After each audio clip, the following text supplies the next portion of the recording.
नमस्कार मित्रों, धनतेरस और दीपावली की आप सभी को ढेर सारी शुभकामनाएं। यह दीपावली और हमारा जीवन किस तरह से और अधिक मंगलमय, समृद्ध और वैभवशाली हो, इसके लिए हम 7 बिंदुओं पर चर्चा करेंगे जो निश्चित रूप से हमारे वर्तमान को और हमारे भविष्य को और अच्छा बनाएगी। पहली बात है सरस्वती की आराधना। जी हाँ, दीपावली पे लक्ष्मी जी की पूजा होती है और हम सब चाहते हैं कि लक्ष्मी जी का आशीर्वाद मिले और लक्ष्मी जी की कृपा हम सब पर बरसे। उसके लिए हम लोगों को सरस्वती की आराधना करनी होगी। कहने का तात्पर्य यह है कि माँ सरस्वती अध्ययन की देवी है, तो यहाँ हमें अध्ययन करना होगा। आप लोगों ने देखा होगा, बहुत सारे ऐसे लोग होते हैं जो बहुत गरीब स्थिति से उठकर अध्ययन के बलबूते, पढ़ाई के बलबूते, ज्ञान के बलबूते बड़े बड़े पद पर, ओहदे पर पहुंचते हैं और बड़ी बड़ी कामयाबियां हासिल करते हैं। कामयाबी मिलेगी यानी कि अगर आपके पास ज्ञान होगा तो, और ज्ञान होगा, कामयाबी मिलेगी तो लक्ष्मी स्वतः ही आएगी। तो मैं मेरे विद्यार्थियों को भी बोलता हूँ, कई बार विद्यार्थियों को पुरस्कार मिलते हैं, गार्गी पुरस्कार या कोई और, तो अन्य विद्यार्थियों को बोलते हैं कि इसने सरस्वती की पूजा की तो लक्ष्मी की कृपा हो गई। तो तात्पर्य आप समझ गए होंगे कि हम अगर अध्ययन करेंगे, अध्ययन की स्थिति को बढ़ाएंगे, अपने ज्ञान को बढ़ाएंगे तो लक्ष्मी की कृपा स्वतः ही मिलेगी। दूसरा जो बिंदु है इस दीपावली पे जो आपके साथ में शेयर कर रहा हूँ, जो हम सबके समृद्धि को बढ़ाने वाला है, माँ लक्ष्मी की कृपा को बढ़ाने वाला है, वो है स्वच्छता। साफ सफाई और स्वच्छता जो है वो निश्चित रूप से हमें सुकून देता है, हमारी खुशी को बढ़ाता है, हमारे स्वास्थ्य को बढ़ाता है। अगर स्वास्थ्य अच्छा होगा, साफ सफाई होगी, तो अनावश्यक खर्चा जो है वो बचेगा जो बीमारियों पे लगता है। और उसके अलावा स्वच्छता से जो है हमारी खुशहाली, हमारी जो सकारात्मकता है वो बढ़ेगी, पॉजिटिव एनर्जी है वो बढ़ेगी, नेगेटिविटी जाएगी। तो इससे दोस्तों जो है स्वच्छ भारत अभियान भी चल रहा है, आपको पता है। दीपावली पर हम सामान्यतः यूं ही साफ़ सफाई सभी लोग करते हैं। घर की सफाई के बाद की आप स्थिति देखिए, निश्चित रूप से आपको बड़ा सुकून मिलता है। तो चाहे व्यक्तिगत सफाई हो, चाहे आपके स्टडी रूम की सफाई हो, चाहे आपके गली मोहल्ले की कोई बात हो, सारी की सारी जो चीज़ें हैं वो आपको स्वच्छता से जुड़ी हुई है। स्वच्छता होगी तो माँ लक्ष्मी की कृपा स्वतः ही होगी। तीसरा बिंदु है शांति। जी हाँ, शांति यानी पीस। चाहे हमारी व्यक्तिगत मानसिक शांति हो, उसके लिए हमें चाहे योग करना हो, चाहे रेस्ट करना हो, या चाहे घर के माहौल में शांति हो। घर के माहौल में अगर शांति होती है तो लक्ष्मी स्वतः ही आती है। कहने का मतलब कि अगर सारे लोग सामंजस्य से रहें, परिवार के लोग प्रेम से रहें, छोटी छोटी बातों पे झगड़े नहीं, बात बात पे तनाव नहीं करें, थोड़ा सा विनम्रता से बोलें, थोड़ी सहन शक्ति रखें, किसी भी तरह से शांति व्यवस्था अगर जितनी ज़्यादा रहेगी उतना ही हमारा दिमाग अन्य कार्यों की ओर, उन्नति की ओर अग्रसर होगा और छोटी छोटी बातों में अपनी एनर्जी वेस्ट नहीं होगी। अगला जो बिंदु है, चौथा बिंदु इस दीपावली पर हम सब के लिए समृद्धि को बढ़ाने वाला, माँ लक्ष्मी की कृपा को प्राप्त करने वाला, वो है बचत। जी हाँ दोस्तों, छोटा मोटा सभी लोग कमाते हैं, कोई ज़्यादा कोई कम, मगर जो हमने बचाया, यानी अगर मान लीजिए हमने 100 रुपये कमाए और 100 के 100 खर्च कर दिए तो हमारी बचत 0 है। तो कहने का तात्पर्य ये है कि चाहे छोटी छोटी ही बचत करें, थोड़ी थोड़ी ही बचत करें, मगर जो है अपनी बचत को बढ़ाएं। तो बचत जो है वो निश्चित रूप से हमें और अधिक जो है उन्नति की ओर, समृद्धि की ओर ले जाती है।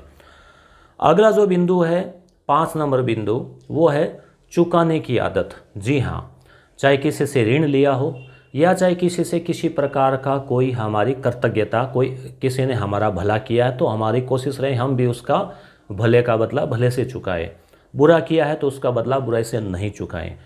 तो यहाँ मैं बात कर रहा हूँ कर्ज चुकाने की आदत। सामान्यतः कई बार लोगों को इधर उधर से या थोड़ा बहुत लेना पड़ता है, लेन देन चलती रहती है, मगर लेते समय हम बड़ी खुशी से लेते हैं, मगर देते समय जो है वो हम बड़े ही बेमन से देते हैं। कहावत भी है बोलचाल में कि किसी से दुश्मनी नहीं है तो उसको उधार रुपए देके नाराज़गी या दुश्मनी मोल ले लो। तो यहाँ तात्पर्य ये हुआ कि हम जिस खुशी से या जिस कृतज्ञता से, जिस उत्साह से, जिस जिम्मेदारी से किसी से कर्ज या सामान्य धनराशि लेते हैं, उसको उसी खुशी से बल्कि उससे ज़्यादा कृतज्ञता से उसको चुकाने का प्रयास करना चाहिए। जी हाँ दोस्तों, अगर नीयत हमारी चुकाने की होगी तो हम निश्चित रूप से और अधिक पैसा कमाएंगे और अधिक धन, वैभव, सफलता प्राप्त करने का प्रयास करेंगे।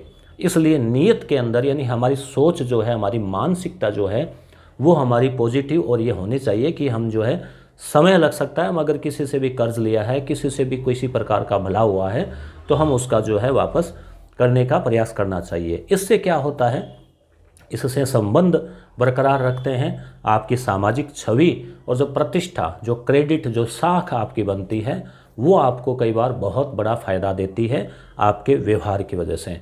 आपने बड़े बड़े व्यापारियों को देखा होगा या कुछ लोगों को देखा होगा, जबान के पक्के होते हैं, वचन के पक्के होते हैं, लेन देन के मामले में व्यापारी होते हैं तो लेन देन के मामले में वो पक्के होते हैं, तो इसलिए उनकी साख जो है वो बनी रहती है। अगला जो महत्वपूर्ण बिंदु है छठा, उसकी हम बात करें तो वो है ईमानदारी। दोस्तों हम बचपन से सुनते आ रहे हैं, कुछ कहानियाँ भी आपने कक्षा 6, 7 में वो हिंदी अंग्रेज़ी में पढ़ी होगी।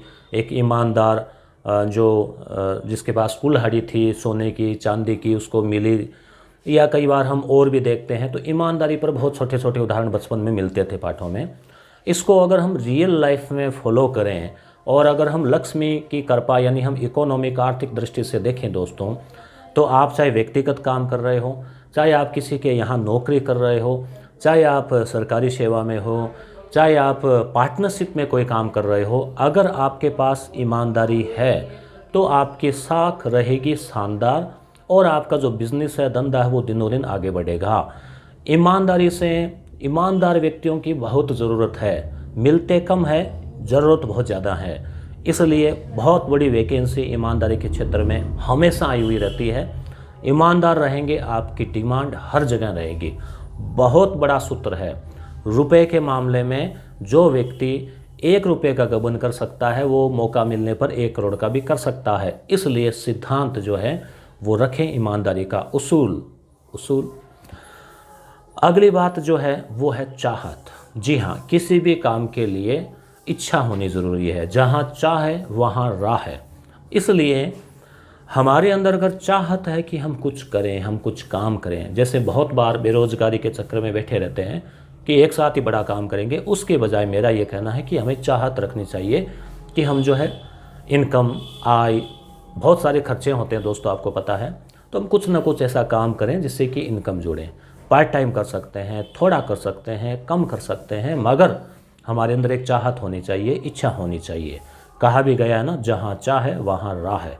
तो इसलिए अगर हमारे अंदर इच्छा होगी, हमारी साइकोलॉजी होगी, हमारी मानसिकता होगी कि हमें कुछ अर्निंग करनी है, हमें कुछ अर्न करना है, आप जिम्मेदारी की भावना समझेंगे, पिताजी, माताजी और कोई छोटे बड़े भाई बहन, उनके सपने, आपके सपने, पत्नी, बच्चे, तो हम थोड़ा सा उनके बारे में सोचेंगे कि हमारी कुछ जो है हमें अर्न करना चाहिए। तो आप अगर अर्निंग के प्रति सोचने लगेंगे तो अपने आप रास्ते जो है वो बनने लगेंगे। तो इसलिए दोस्तों 7 बातें जो है मैंने इस दीपावली पर आप लोगों के साथ में जो समय समय पर कहीं ना कहीं से मिलती रहती है, कुछ निजी अनुभव से जुड़ी हुई बातें, कुछ महापुरुषों के द्वारा, अनुभवी व्यक्तियों के द्वारा, सफल लोगों के द्वारा कही हुई बातें जो है उनको मैंने एक सार के रूप में आपके सामने प्रस्तुत किया है।